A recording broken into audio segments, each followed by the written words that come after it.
एक गांव में एक किसान रहता था।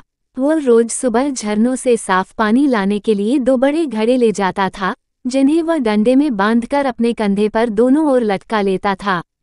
उनमें से एक घड़ा कहीं से फूटा हुआ था और दूसरा एकदम सही था, चेक मार्क। इस तरह रोज घर पहुंचते पहुंचते किसान के पास 1.5 घड़ा पानी ही बच पाता था। सही घड़े को इस बात का घमंड कूल था कि वो पूरा का पूरा पानी घर पहुंचाता है और उसके अंदर कोई कमी नहीं है।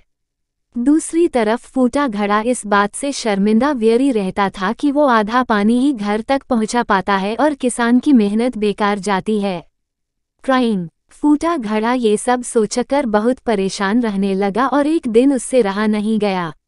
उसने किसान से कहा, मैं खुद पर शर्मिंदा हूँ और आपसे माफ़ी मांगना चाहता हूँ। किसान ने पूछा, क्यों? तुम किस बात से शर्मिंदा हो? फूटा घड़ा बोला, शायद आप नहीं जानते पर मैं एक जगह से फूटा हुआ हूँ और पिछले 2 सालों से मुझे जितना पानी घर पहुँचाना चाहिए था, बस उसका आधा ही पहुँचा पाया हूँ।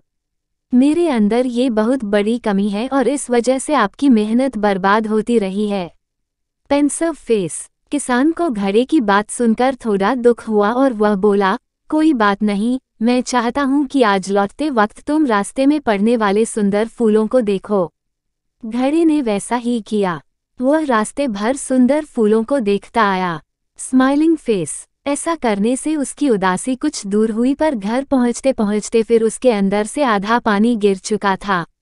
वह मायूस क्राइंग होकर किसान से माफ़ी मांगने लगा।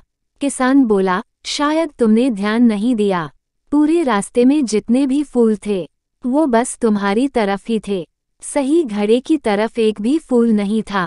ऐसा इसलिए क्योंकि मैं हमेशा से तुम्हारे अंदर की कमी को जानता था और मैंने उसका फ़ायदा उठाया। मैंने तुम्हारी तरफ वाले रास्ते पर रंग बिरंगे फूलों के बीज बो दिए थे। तुम रोज थोड़ा थोड़ा कर उन्हें सींचते रहे और पूरे रास्ते को इतना खूबसूरत स्माइल बना दिया। आज तुम्हारी वजह से ही मैं इन फूलों को भगवान को अर्पित कर पाता हूँ और अपने घर घर को सुंदर बना पाता हूँ। तुम ही सोचो, यदि तुम जैसे हो वैसे नहीं होते तो भला क्या मैं ये सब कुछ कर पाता? हम सभी के अंदर कोई ना कोई कमी है, पर यही कमियां हमें अनोखा बनाती हैं। यानी आप जैसे हैं वैसे ही रहिए। उस किसान की तरह हमें भी हर किसी को वैसा ही स्वीकारना चाहिए जैसा वह है। उसकी अच्छाई पर ध्यान देना चाहिए। जब हम ऐसा करेंगे तब फूटा घड़ा भी अच्छे घड़े से कीमती हो जाएगा।